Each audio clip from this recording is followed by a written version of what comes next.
I've just had a fantastic conversation with David Eagle. He's at Riverford Organics, and he's been telling us all about how they live their values through their IT, not just through their veg boxes. Hello and welcome to the next episode of the IT Naturally podcast. And today I'm talking to David Eagle, who's from Riverford Organics. Hello, David.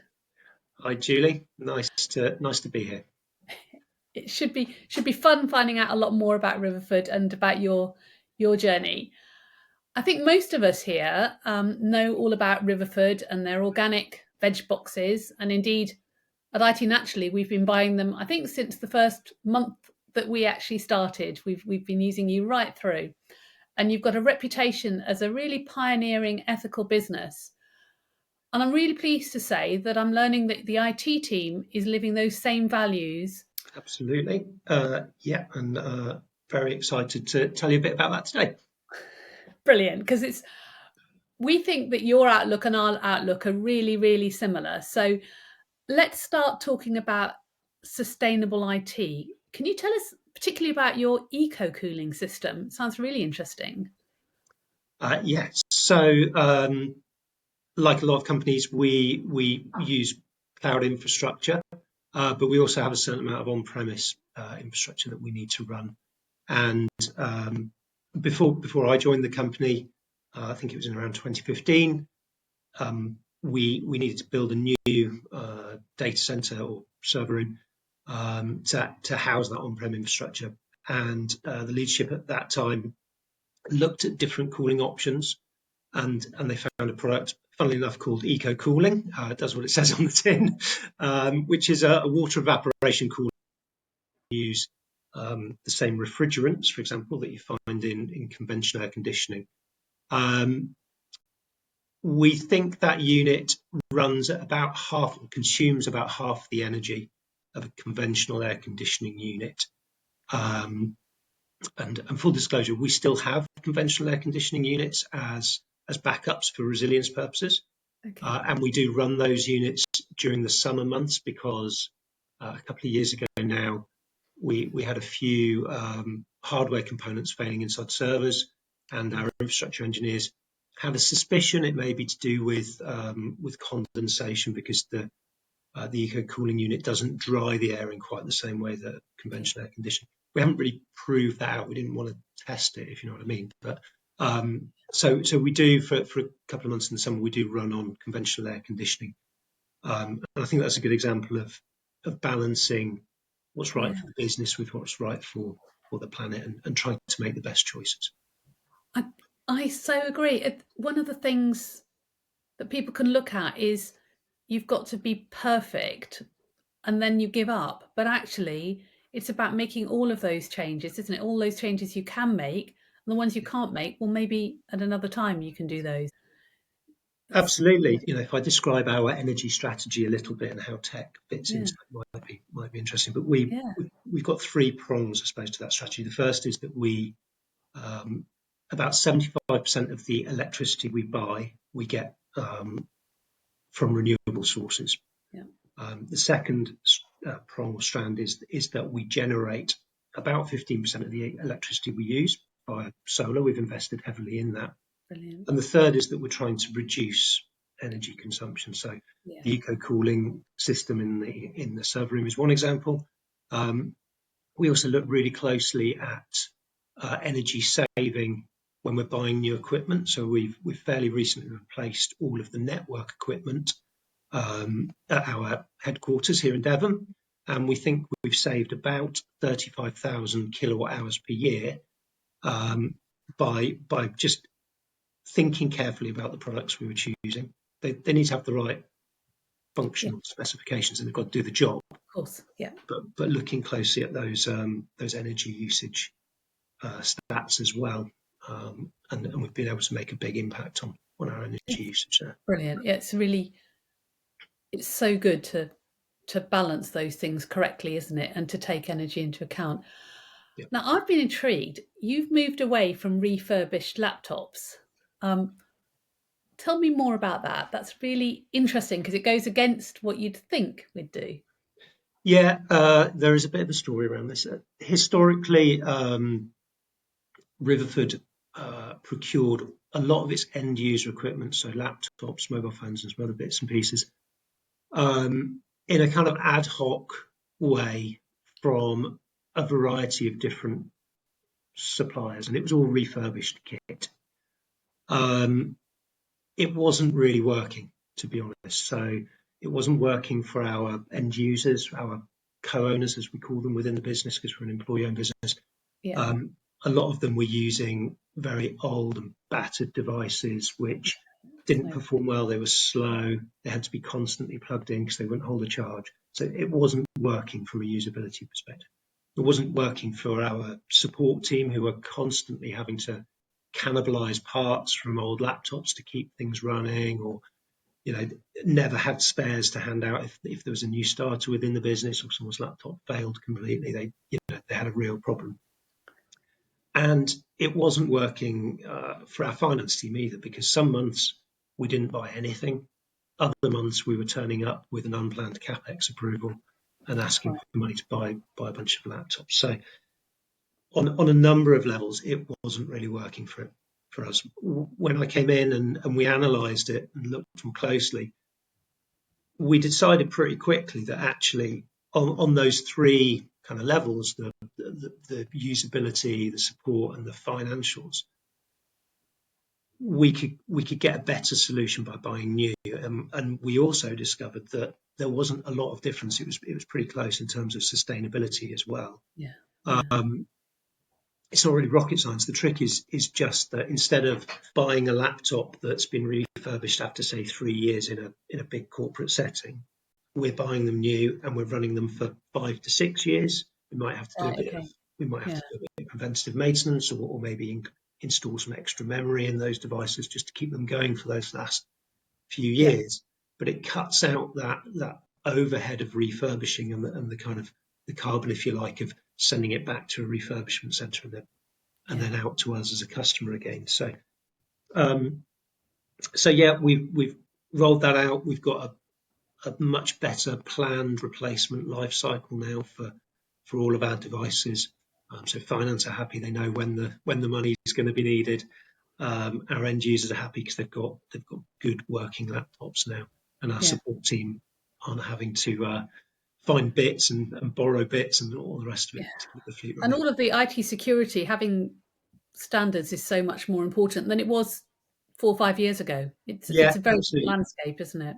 Completely. And we had an absolute kind of hodgepodge of different devices and models Mm. and all the rest of it. We've been able to standardize and Oh, make things brilliant. much Yeah. better, much easier to manage.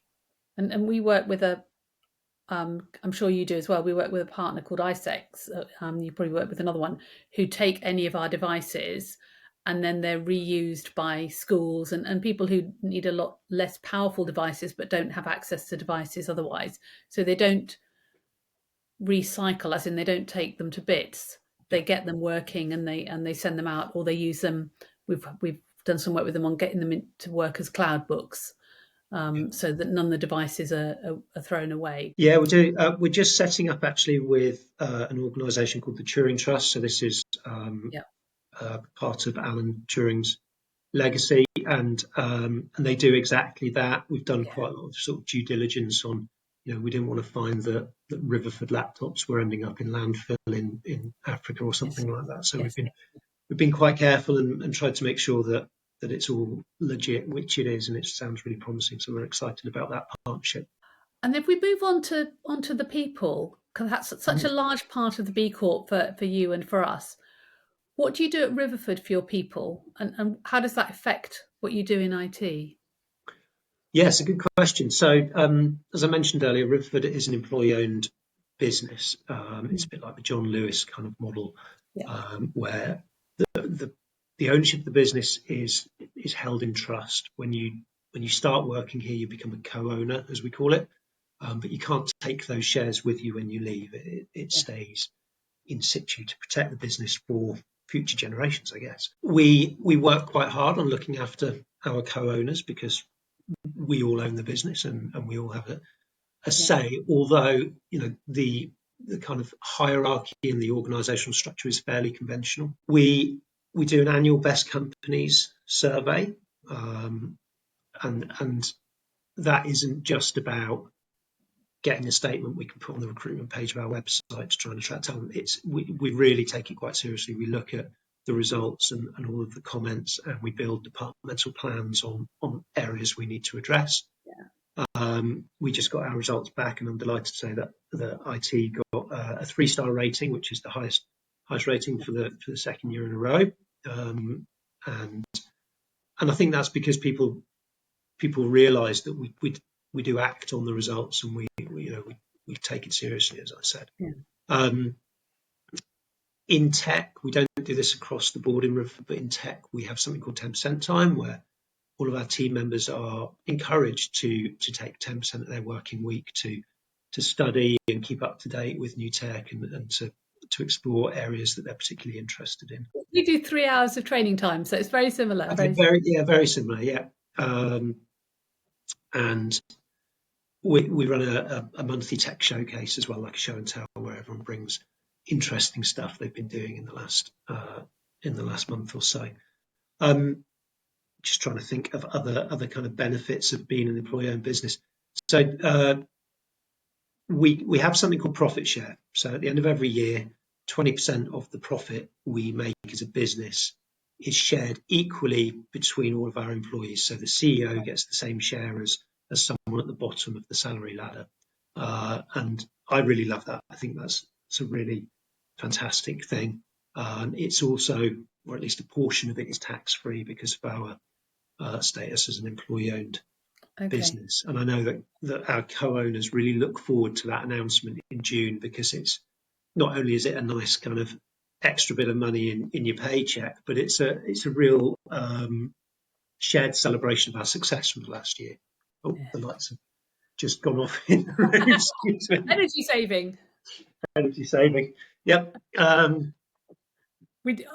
actually we announce in October or November, and ours comes through in the December pay time, which people do appreciate a bit of a bonus in December if they're owed. I was going to move on to something quite different, David. Suppliers and sustainability has been a massive challenge for us at IT. Naturally, there are some areas where it can be really difficult to influence the suppliers that you have, and to understand that you're getting suppliers who share your values. Yeah. So how do you balance cost and service, and then the values, when you're selecting IT suppliers or any other suppliers? Yeah, so I'll talk a little bit more generally first, and then I'll focus on the IT side of it, if that's okay. So one of the things, because we're a farming business and we have origins in farming, one of the things we do is we try to take really good care of our growers, as we call them, the farmers that supply Riverford, because we don't grow everything we sell to our customers. And what we don't want to do is treat them in the way that, for example, some of the supermarkets treat their supply chain. We try to offer them a fair price, guarantee that we'll buy everything we say we're going to buy from them, and just look after them in other ways too. We want to build lasting partnerships with our suppliers generally, but we accept as well that there are some kind of commodity type things where actually, to be a viable business, we just need to make sure we're getting the best price. So if I'm buying mobile phones, for example, I'm probably just going to go for, we know the device we want, we're going to go for the best deal. If there is a supplier that is particularly horrific from a kind of values point of view, we may avoid them, but ultimately we're looking at kind of price and service. There are other things we buy in tech, and we've been talking about relationship with IT naturally, where we can look a bit more at the kind of values side and the partnership side than we do necessarily just at price. And it's really nice for me to be able to not I won't say pick and choose, but to factor that in when we're making decisions. It's not just a bottom line decision. There are other things, and actually there's an example where we had our Microsoft licensing with a very large corporate, and we moved away from them last year for the renewal because we just didn't feel that it was a great fit or that they were necessarily working with us in that sort of partnership way that we wanted. Yeah. So we took a bit of a price hit on that to be with a partner that we liked more. It's difficult, isn't it? Because it's, as you say, there are times, I think, particularly with services, particularly with people, you don't want to buy at the lowest price necessarily because you want the people that are working on your behalf to be paid a living wage. Yeah, You don't want to buy when you know that the people that are selling to you are being exploited. But it's absolutely. very difficult to understand and to know. Yeah, Riverford's a real living wage employer, Yeah, and we're the same as you on that one. Yeah, we've worked hard to make sure that we meet that commitment. yeah, And there is certainly a sense that if we just outsource stuff to someone who isn't upholding the same standards as us, we're no better than anyone else. We're just pushing the problem onto someone exactly, else. exactly. So yeah, it's certainly something we try to consider. So what challenges do you face with the large tech providers? And I'm thinking the sort of the Microsofts, the AWSs, those Cisco's, all of those kind of guys. What challenges do you face when you're working with them and their environmentals and sometimes political track records? Yeah, absolutely. I mean, for an organisation our size, it's quite difficult to really understand all that to a level where you feel completely confident that you've got a good handle on it. But we certainly talk about it. We get a certain amount of challenge from our co-owner council, so our employee council, and they've recently been asking us, for example, about the energy usage of the Gen AI providers like Yeah, ChatGPT. yeah. Um, It's a major problem that. Yeah. a major problem indeed. I think, for what it's worth, my personal view is Microsoft, I think, are possibly the best of a. I'm not even sure if Bad Bunch is fair. I think they all recognise They that these appear the things most are important. responsible when I've researched Microsoft feel the most responsible. Yes, I think so. I think they've got, for example, a commitment. I don't know where they are with it, but this year to deliver in their data centres 100% renewable energy. Yeah, I know that was a yeah, commitment. exactly. And they're pushing on that. They achieved it in France a long time ago, I think, didn't they? And then they're gradually spreading it out. And they're carbon neutral, right? They've paid back their carbon right from when they were founded. Okay, didn't realise that. Yeah, they did that quite a while ago. So they don't just pay today's carbon; they've paid back from the day they were founded, which Yeah, we've done, but we were only founded 5 years ago, so it no, wasn't, and we probably don't owe as much on carbon as Microsoft do. no, that's it. And realistically, for desktop productivity, if you're not using Microsoft, you're probably using Google. Yeah, How yeah, much no, difference there is between them, I'm true. not really sure. So You've talked a bit about your employee ownership, your co-ownership. How does that influence your decisions? How does the board work? How does that change your decisions? yeah, good question. So as I mentioned, our kind of organisational structure is fairly traditional. We have a handful of exec directors, then a senior leadership team beneath them, and then it works down in hierarchies. Um, Day-to-day business decisions are made within that structure, as you would expect, and we have Yeah, fairly standard approval processes for spend or new roles or whatever. When we're working on projects that involve any amount really of business change or impact on our employees, we work really hard on the comms. The co-owner council very often will get early sight of projects and yeah, initiatives that are happening that if they have any significant impact, they will provide feedback, and I can say that the exec team really listen to that feedback, and so do the senior managers and so on. And it works really well, actually. I think it's a nice kind of governance structure, the kind of holy trinity, if you like, of uh, exec, board, co-owner council. Actually, it's four, so I don't know what that would be, because there's the trust as well. Okay. But they kind of keep each other in check nicely.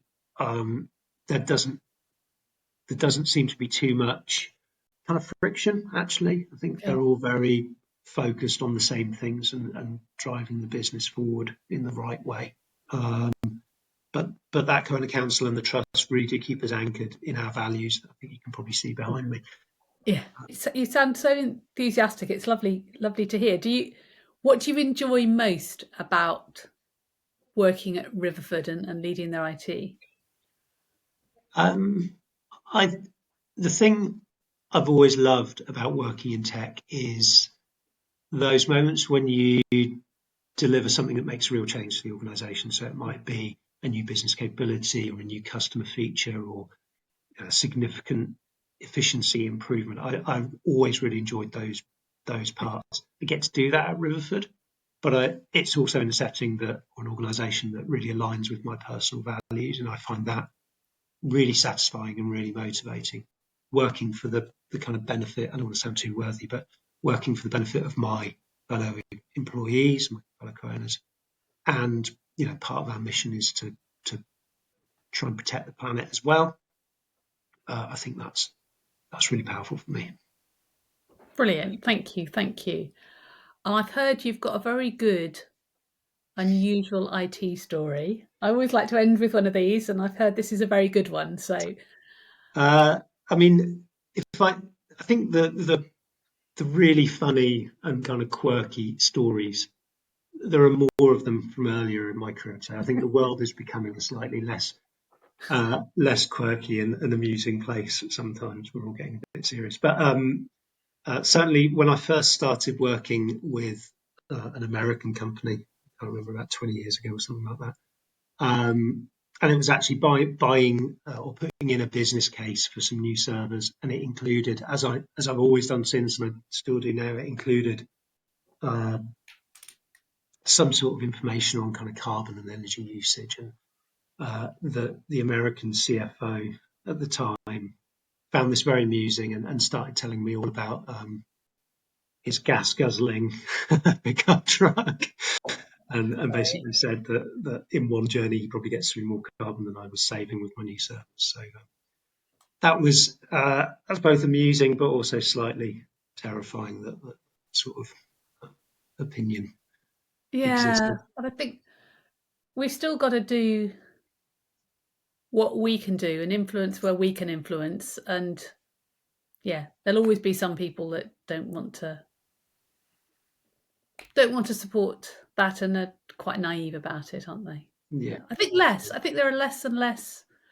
The younger generation are generally far more aware, aren't they? So hopefully, as they become more and more powerful, and we become older and older, they'll uh, yeah, they'll improve the way that we work. absolutely. David, it's been really enjoyable talking to you. Thank you so much for joining us on the IT Naturally podcast.